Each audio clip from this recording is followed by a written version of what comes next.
पहुंचने वाले हैं और ये वक्त है 9 की 9 खबर का। मैं हूं आपके साथ विभा उपाध्याय और बड़ी खबर इस वक्त खगड़िया से। एसपी ने 2 थाना प्रभारियों को निलंबित कर दिया है। जी हां, गोगरी और महेश खूंट थाना प्रभारी सस्पेंड कर दिए गए हैं। झूठे केस में फंसाने और घूस लेने का गंभीर आरोप इनके ऊपर। एसपी ने इन दोनों थाना प्रभारियों को सस्पेंड किया है, जिसमें गोगरी और महेश खूंट थाना प्रभारी सस्पेंड हुए हैं। झूठे केस में फंसाने और घूस लेने का आरोप इनके ऊपर। पवन कुमार और नीरज ठाकुर पर विभागीय कार्रवाई अब की जाएगी। मामला फतेहपुर गांव का है, जहां प्रेम प्रसंग में एक प्रेमी जोड़े ने मंदिर में शादी कर ली थी। लड़की के घर वालों ने थाने में मामला दर्ज कराया था, जिसकी जांच में पुलिस जुटी और लड़के के बजाय उसके दोस्त छोटू सिंह को गिरफ्तार कर लिया गया।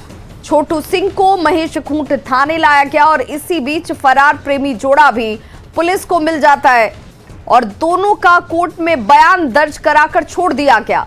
लेकिन छोटू सिंह को छोड़ने के लिए महेश खूंट थाना ने घूस की डिमांड कर दी। छोटू सिंह ऑटो रिक्शा चलाता है और उसके पास पैसे नहीं थे।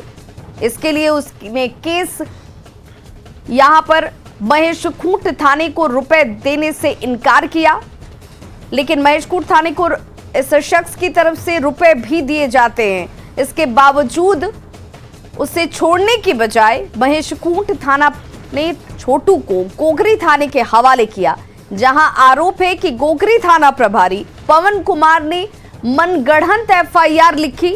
छोटू पर पुलिस से मारपीट करने का आरोप लगाया गया और जेल भेज दिया गया। परिजनों की शिकायत के बाद जब एसपी ने इस पूरे मामले की जांच करवाई तो सब कुछ साफ हो चुका था। 13 दिन जेल में रहने के बाद निर्दोष छोटू सिंह बाहर निकला है।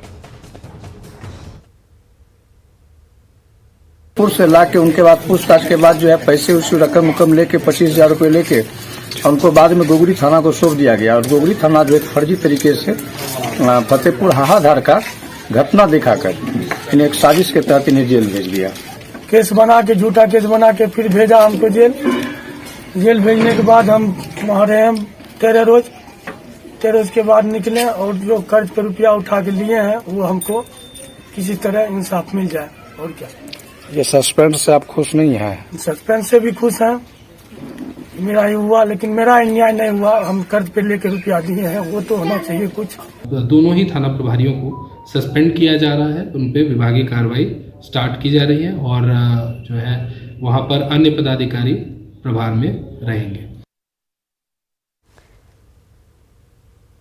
तो देखिए, ये कानून के रखवाले हैं जिन्हें जिम्मेदारी दी गई थी न्यायोचित कार्य करने की। वो किस तरीके से अपने पद का, अपने पावर का दुरुपयोग कर रहे थे। एक निर्दोष शख्स को पहले छोड़ने के लिए पैसे की डिमांड की जाती है, पैसे लेने के बाद भी इस शख्स को छोड़ा नहीं गया। बेगुनाह और बेकसूर होते हुए भी 13 दिनों तक ये शख्स जेल में रहता है। जिन 2 लोगों को लेकर मामला दर्ज हुआ था वो दोनों लोग कोर्ट में पेश होते हैं, बयान दर्ज होता है। इन दोनों लोगों को छोड़ने के साथ ही इस शख्स को छोड़ने की बात थी, लेकिन इस शख्स को 13 दिनों तक जेल में रखा गया, घूस भी ली गई और प्रताड़ना का भी मामला। सहयोगी दिग्विजय हमारे साथ इस वक्त ज्यादा जानकारी के साथ वो लाइन पर खगड़िया से जुड़ गए हैं। दिग्विजय, इन दोनों ही अधिकारियों को निलंबित कर दिया गया है, लेकिन पीड़ित का कहना है कि उसके साथ न्याय कैसे होगा। उसके साथ जो गलत हुआ, निर्दोष होते हुए भी 13 दिनों तक जेल में रखा गया, उससे लेकर न्याय कैसे मिलेगा? सबसे बड़ी बात है कि जिस तरह से खगड़िया जो गोगरी थाना पुलिस है और महेशखूंट थाना पुलिस ने जो है सो फर्जी एफआईआर करके जो छोटू सिंह है उसको भेज दिया गया है। तो मामला का खुलासा होने के बाद डीएसपी को जांच का आदेश दिया गया। तो उसके बाद दोनों थाना प्रभारी को निलंबित कर करके विभागीय कार्रवाई शुरू कर दी गई है। लेकिन सबसे बड़ी बात न्यूज 18 भी यही सवाल उठा रहा है कि आखिर जो वो निर्दोष था, वो 13 दिन जो जेल में रहा था, उसका जो खामियाजा जो है उसको भुगतना पड़ा है। निर्दोष होने के बाद भी उन्हें जेल में रहना पड़ा है। तो ये लेकर के लोगों का भी सवाल उठ रहा है ये चीज। और वो जो छोटू सिंह है उनसे जो हमारी बात हुई, उनका कहना है कि जो वो थाना में जो महेशखूंट थाना में जो पैसा दिए थे वो किसी से कर्ज लेकर के वो दिए थे, तो वो पैसा मेरा जो है सो कैसे निकलेगा। तो ये कई सवाल है। हमारे खगड़िया एसपी से जो बात हुई, उनका कहना है कि पूरे मामले पर वो जांच फिर से वो चल रही है और जो भी इसमें संलिप्त होंगे उसके साथ जैसे दिग्विजय, कार्रवाई इस शुरू होती है। मामले के सामने आने के बाद भले इन दोनों ही थाना प्रभारियों को निलंबित कर दिया गया हो, लेकिन ये पहले विक्टिम भी नहीं होंगे। इनसे पहले भी कई लोगों के साथ इस तरह की घटनाओं को इन अधिकारियों ने अंजाम दिया होगा, तो क्या इसके मद्देनजर भी आगे जांच की जा रही है?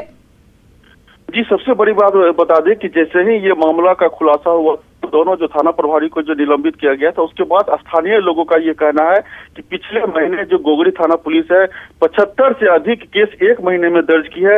ऐसे में कहीं ना कहीं ये सवाल उठ रहा है कि इस तरह के जो मामले होंगे, ये कई तरह के मामले होंगे, कई FIR होंगे जिसमें निर्दोष को फंसाया गया होगा। उस पूरे मामले की जांच एक अलग से टीम बना करके जितने भी FIR हुए हैं इस थाना प्रभारी के रीजन में, उनकी अलग से लोग जांच की मांग कर रहे हैं कि कई ऐसे निर्दोष भी होंगे जिन पर FIR होगा। तो ये एक तरह से कह सकते हैं कि ये बड़ी मामला सामने आई है। कई निर्दोष को भी इस FIR में फंसाया जा सकता है या इस तरह के मामला सामने आ सकते हैं। तो ये जांच रिपोर्ट आने के बाद ही अलग से यदि FIR की जांच होती है तो ये पूरे मामले सामने आ सकते हैं। चलिए, बहुत बहुत शुक्रिया दिग्विजय इस तमाम जानकारी के लिए।